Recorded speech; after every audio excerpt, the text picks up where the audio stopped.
Welcome to Krista So Crafty. I'm so glad you're here with me today. Today I'm going to be showing you how to make a memory pillow. Unfortunately, I lost the first part of this video. However, what I did is I took the t-shirt and I cut a square around the design. And then I took some of the extra material and I cut it to fit so I could make the size I needed. And then because it wasn't big enough, I had to add some pieces on. So I cut some other parts and sides off the t-shirt and added them to the top and the bottom and to both sides to make it the size that I wanted. Again, my size is 17 inches. I do like to pin the sides on because it is stretchy material, but of course I do take them out before I sew over them. I don't want to sew over them. And yeah, make sure you're back stitching at the beginning and the end just to make sure everything stays together.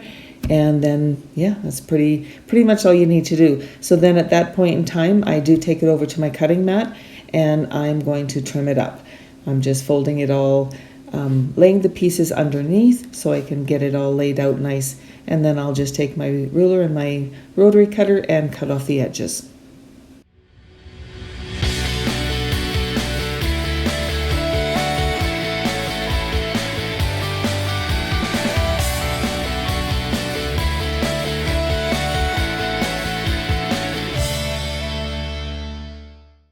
So now that I have all the side pieces sewn on and the top and bottom pieces, I'm just going to line it all up and I'm going to measure just to make sure that I have the center and that it is the size that I'm looking for.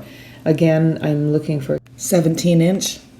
So here I'm just putting a pin in the top and the bottom so that I do know where the center is. Because I'm doing a 16-inch pillow, I'm going to place the 2 pins on the 8-inch mark on my cutting mat.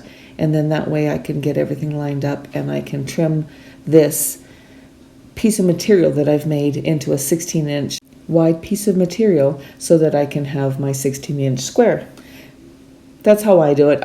There might be other ways that people do it, but this is just what makes sense to me, and I think it's just kind of the easiest way for me to get my piece of material to the size that I need. So again, I'm going to cut it to the 16-inch.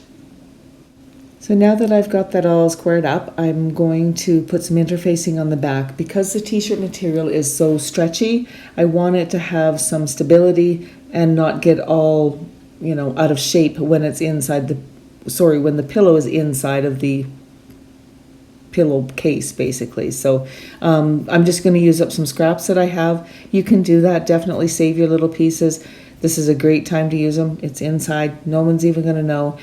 Except now everybody does now, but no, it's easy, and you know what? It does just the same good as if I were to put a whole piece on here.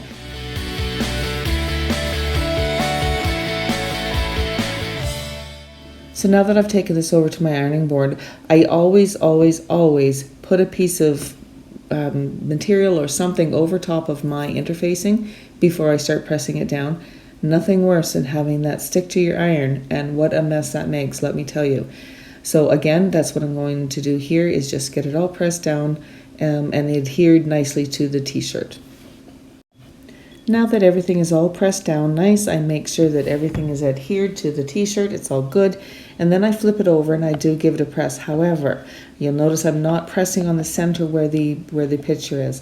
You don't want to be running over that with your iron because it could be like a rubber or a vinyl or something like that, and it will definitely make a huge mess on your iron. So now I'm going to take the back of the t-shirt and I cut out as big as I could, and I'm going to fold it in half, and I'm just going to line it up and cut it off at the 16-inch across, and then I will flip it over and I will cut it on the other side. So this is the preferred method that I use, is to take the material, fold it in half, cut it to the width, and then take it and fold it the other direction and cut it the other width. Especially if you're doing a square like I am, it just makes it nice and easy and keeps everything, helps you to keep everything in line. For the back of the pillowcase, I am going to use a full piece of the interfacing. I didn't have enough of the little scrappies, so I'm just going to cut a full piece out. And this has just got the adhesive on one side, so it's wonderful. You can use sew-in interfacing as well, but I like this just because it helps to keep the material more stable.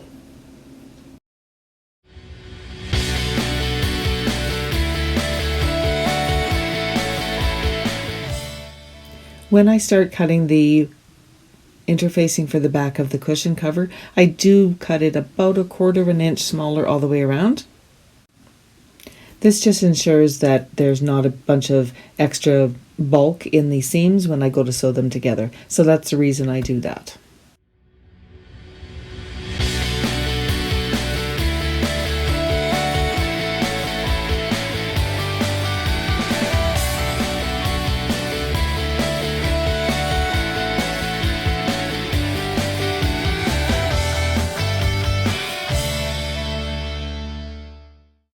All right, now that that's all done, we're going to go ahead and get the label ready to put on it. So I do put the label on the front. I just think it's kind of a nice little, I like seeing it on the front. I do have a video tutorial on how to make a label for a quilt or for a pillow or something like that, so I will link it up above here. So once it's on, I just take it to the sewing machine and I do a zigzag all the way around. Now it's time to lay the two pieces together, right sides together, and we're going to pin all the way around, and we're going to make sure to leave an opening about 4 to 5 inches so that you can turn this inside out. And again, with the t-shirt material being stretchy, even with the interfacing on, it's still got a little bit of give to it, so just be gentle with it, take your time, and pin it really well to make sure that nothing moves. What the interfacing does, it helps when you're sewing so that it doesn't get all wrinkly or warped as you're sewing. So it does definitely help with that, and it just keeps the material all nice and flat so that when the person's using it later on, it doesn't get all stretched and warped out of shape. I wanted to mention that I do leave the opening at the bottom of the cushion so that when we stitch it up, the seam will be at the bottom and it's least likely that anyone's even going to see it. Now I am using my walking foot to sew this together. I like I don't know, it just helps when you're using the walking foot because it pulls the material from the top and the bottom, and so it pulls everything through nice and neat.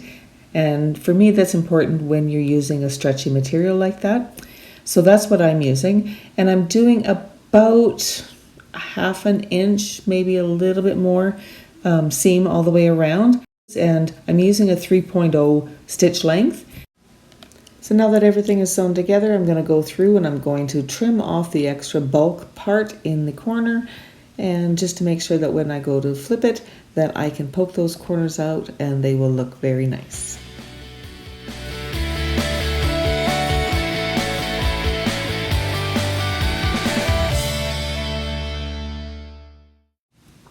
We are now at the point where we can turn our pillowcase right sides out.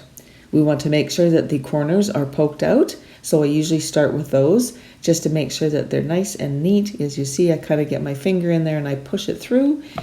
Once I get it all turned out, I do go through with a chopstick and make sure it's all poked out. Now, you can use a pencil, but be very careful. You don't want to poke through the material. I've also used a pair of scissors before. Probably not the best choice because if you poke through, you're going to have a mess. Anyway, so now it's time to put the pillow cushion into the pillow case. So this is a 16 inch, and I know I kept saying I was doing a 16 inch square, but I was doing a 17 inch square with a 16 inch pillow form. Now, this is preference. If you want to take the tags off, I prefer to because I don't like that noise when you're laying on the cushion and you can hear that tag crinkling. Now is the time to make sure that the corners are all kind of the cushion are pushed out into the corners of the pillowcase. And now it's time to get this ready so that we can start sewing it shut. There are a few ways you can do this. You can pin it together and then squish it under your sewing machine and sew it all the way around, or you can edges lined up like I'm doing now and pin them, and then you can hand stitch it. I'm going to do a ladder stitch, I believe it's called.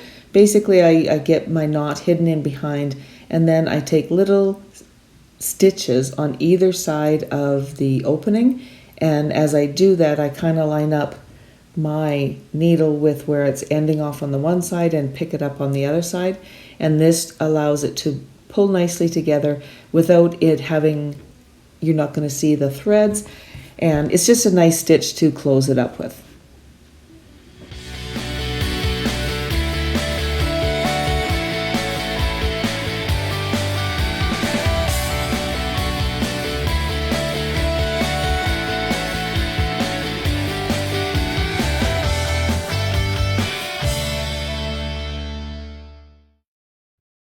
So here I've slowed down this piece of the video so that you can see what I was talking about. I take a very small stitch and I start across from where the thread is on the opposite side, and I just again take that little tiny stitch, and this helps to close up the opening without leaving big stitch marks, and it just makes it a really nice closing.